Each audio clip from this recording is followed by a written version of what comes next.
Olá pessoal, meu nome é Pedro Luiz Meirelles E meu nome é Guilherme Bragança. e sejam bem-vindos ao primeiro episódio do programa Brasil Ontem e Hoje. Neste episódio discutiremos o 1º de maio, suas origens e como a luta dos trabalhadores se transformou ao longo do tempo. Para ilustrar, vamos analisar 2 discursos emblemáticos, o de Getúlio Vargas em 1951 e o de Luiz Inácio Lula da Silva em 2025. O que mudou nas formas de trabalho e como os trabalhadores se veem representados nesses 70 anos. Como essas mudanças refletem os contextos políticos e econômicos de cada época. Para a edição do programa, convidamos o professor Mário Ângelo Brandão de Oliveira Miranda, do Departamento de História da PUC-Rio, para discutir esse tema. Professor, ao longo do século XX, o significado do trabalho e do trabalhador mudou. O que você acredita dessa transformação, especialmente com o enfraquecimento do movimento sindical e crescimento das formas de trabalho precarizado? O significado do trabalho, eu vou te dizer que a partir da década de 70, vamos falar mais ou menos assim, né, com o cenário da globalização, do advento da chamada New Economy, isso, e da transformação no próprio capitalismo, em que os setores de serviço vão assumindo, né, o lugar, na proeminência, em detrimento do setor industrial, em que as empresas vão se desterritorializando, dividindo a sua lógica produtiva. Isso acaba gerando um cenário que enfraquece a possibilidade de construção de laços entre os trabalhadores. É isso, não que as formas de trabalho estão... A gente vivenciou e veio vivenciando um cenário em que os sindicatos se enfraqueceram, também muito em função disso, né? Então as empresas estão espalhadas pelo globo, tem trabalho remoto. Então, uma das bases, né, da ação do trabalhador é a unidade, né? E ela se constrói a partir da construção de laços, né? E veja, se a gente pensar no cenário, né, da industrialização, do início do século XX, com o Fordismo, você tem uma grande concentração de trabalhadores no mesmo lugar. E a partir dessa concentração vai se desenvolvendo, enfim, as lutas.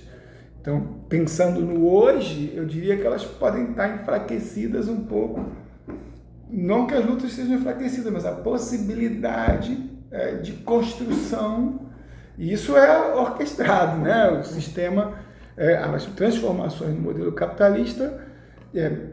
Então, veja, a gente fala muito na flexibilização das leis. Esse sim é um ponto, mas a flexibilização das leis é possível, de uma certa forma, também porque eles construíram um cenário em que os trabalhadores têm mais dificuldade de se unificar e lutar contra isso, né, por conta desse novo contexto mundial. Veja, fazer greve, né?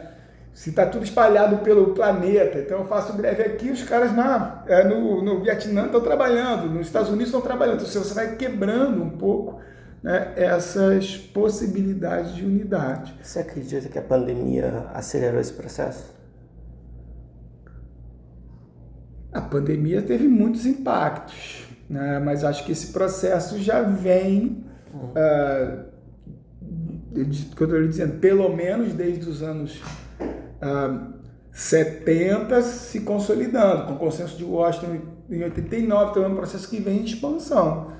Certamente a pandemia cria-se um hiato, né, diante do cenário, e agora os trabalhadores estão reconstruindo, né? Na verdade, os trabalhadores estão mesmo encontrando formas, dentro desse novo contexto, de pensar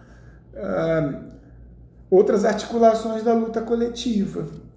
Enfim, né? Você vê aí entregadores, motoqueiros, né? Motoristas de aplicativo, ou seja, tem que pensar outras maneiras de construção, que vai passar por um repensar talvez dos sindicatos, eu não sei como funciona. Exemplo concreto que mostra as mudanças no que tange a organização dos trabalhadores e os conceitos de trabalho no passado e no presente são os discursos presidenciais de 1º de maio.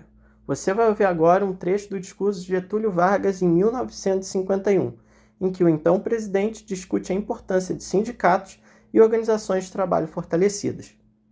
Abre aspas.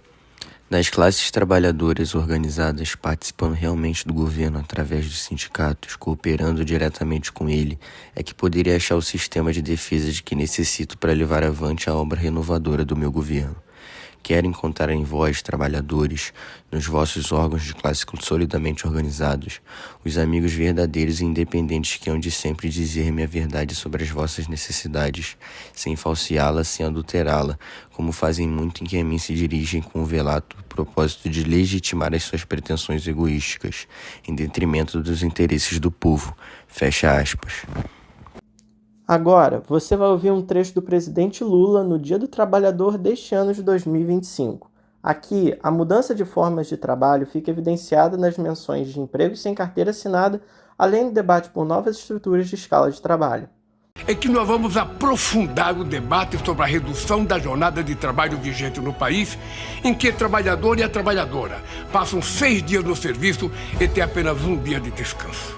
A chamada jornada 6x1. Está na hora do Brasil dar esse passo, ouvindo todos os setores da sociedade para permitir um equilíbrio entre a vida profissional e o bem-estar de trabalhadores e trabalhadoras. O professor Mário Ângelo Miranda explica que as novas formas de trabalho e organização vão ditar os rumos da luta trabalhista, e esses debates tendem a se moldar com as novas necessidades de trabalhadores e empregadores. Que é com o enfraquecimento dos sindicatos, quais movimentos ou formas alternativas de organização você acredita estão surgindo para... Pois é, não sei te dizer, elas estão acontecendo, né? E eu acho que elas vão acontecer. Mas o que nós vivemos é um momento ainda de expansão desse formato capital e que a gente vê resistências, né, em alguns lugares. Certamente, eu não sei, você perguntou sobre o dia do trabalho, não sei em que sentido, né, ele vai ganhar um novo contexto, mas veja, nós temos algumas lutas que têm mobilizado os trabalhadores recentemente, né, o fim da escala 6x1, então é interessante, né, porque a gente olha como se tudo fosse terra arrasada, mas aí aparece um tema, né, ele volta a ganhar visibilidade, esse tema, né, no legislativo, e ele consegue novamente mobilizar. Então, ou seja, não é que os trabalhadores não queiram se mobilizar ou não estejam lutando por seus direitos. Eu acho que é um processo que está em construção. Enfim, e vamos ver. Eu sou historiador, não consigo prever o futuro.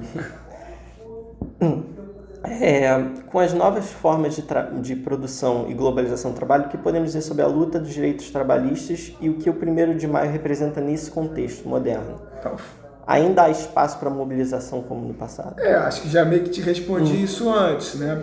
A diferença é que o 1º de maio você tem que pensar ele nas suas especificidades no Brasil, né? Então, o 1º de maio representa, né? Enfim, vocês já devem ter feito essa pesquisa, né? A sua origem, a que ele remete à luta dos trabalhadores ao longo do século XX. E ele foi se tornando feriado, né, no mundo, então se torna, se eu não me engano, no Brasil, em 24 ele se torna feriado, mas ele já era uma pauta, em especial dos movimentos socialistas, né, em nome da mobilização em forma... No início ela era sobre a pauta das 8 horas, né, então ela ganha em cima dessa pauta, e no Brasil ele ganha uma particular dimensão quando no momento, né, acho que essa autora vale vocês visitarem, uma autora chamada Ângela de Castro Gomes, né, e que discute o que ela chama de invenção do trabalhismo, ou seja, quando que a partir de 42 o governo Vargas começa a trabalhar na construção de uma certa imagem, né, e que envolvia... na verdade, o governo ele tenta trazer para si um processo de luta que vinha com os trabalhadores já há muito tempo e faz isso por meio de uma campanha, de uma intensa campanha. E essa campanha também envolvia, de uma certa maneira, as festividades do 1º de maio. Então, o governo vai usar o 1º de maio como um dia que o governo reconhece as lutas e que estaria dando presentes, né, ali ao trabalhador, né? Na verdade, ele está escondendo as lutas, né, e as conquistas do trabalho. Mas, então isso ganhou uma dimensão muito particular no Brasil e muito pujante em função de uma certa apropriação pelos governos Vargas. E isso foi sendo combatido, esvaziado, né? Então ainda está presente de alguma até maneira. algo que foi meio que resgatado nesse governo agora do Lula, que ele meio que trouxe essas festividades, a ideia da festividade do 1º de maio. Alguns autores fazem essa certa associação, né? De que de alguma forma a ideia, né, de que essa proposta teria, né, de pensar uma legislação do trabalho, pensar que aí sim, partindo dos trabalhadores, uma pauta dos trabalhadores, certamente seria retomada pelo Partido dos Trabalhadores, né? Imagina-se, né? E assim foi no primeiro governo Lula, assim tem sido, né? Só que, como você falou, a realidade é outra, né? A realidade não é mais a realidade do novo sindicalismo em que Lula atuou, né, nos anos 70. Eu falei que as coisas estavam mudando a partir dos anos 70. No Brasil elas demoram um pouquinho mais, mas... inclusive, quando a gente estava fazendo pesquisa, a gente comparou o discurso do Vargas, que acho que era 50, que estava disponível na internet, com o do Lula desse ano. E assim, parece uma versão moderna, né, falando de novas formas de trabalho, assim, mas parece uma versão moderna do discurso que o Vargas fez, no sentido de falar um pouco do trabalhismo nesse contexto do século XXI. Podem ter semelhanças, mas tem diferenças, lembra? Né? Assim. Vargas é um oligarca. Sim. Lula ele é um sujeito que é oriundo do movimento do sindicalismo. Não, na questão da mensagem, assim, uma retomada, né, da dimensão do trabalho, da valorização do trabalho, da discussão em torno da proteção do trabalho, né? Então isso se deriva para a discussão da previdência. Então não exatamente, a dimensão do trabalho ela envolve um arcabouço mais amplo, né? Então tem um debate sobre previdência, tem um debate sobre hora de descanso.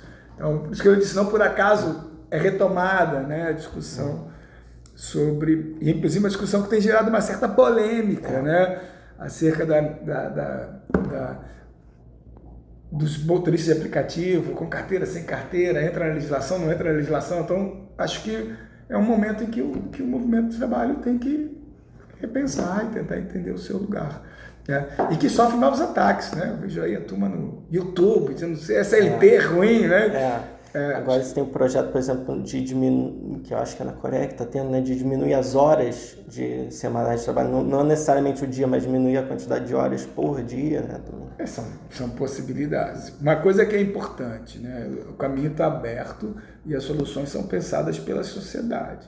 O que não pode acontecer é fechar os olhos, eu acho que isso a história pode deixar como contribuição, é fechar os olhos para as lutas das outras gerações. E as outras gerações lutaram e demandaram por um conjunto de direitos, não foi porque era do bom grado deles, e sim porque era essencial. Lembre, muitas pessoas, e o 1º de maio nos lembra disso, né? Ele remete a um massacre.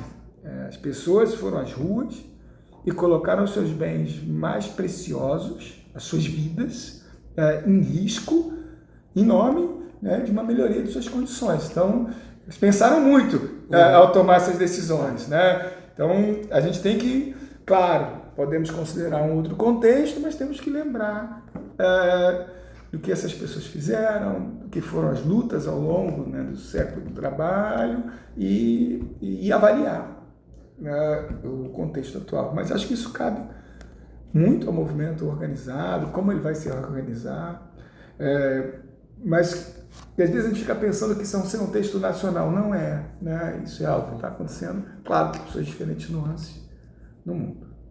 Chega ao fim esse episódio do podcast Brasil Ontem e Hoje. Obrigado a você que escutou. Se gostou, compartilhe e nos siga nas redes para não perder novos conteúdos do nosso projeto. Até a próxima!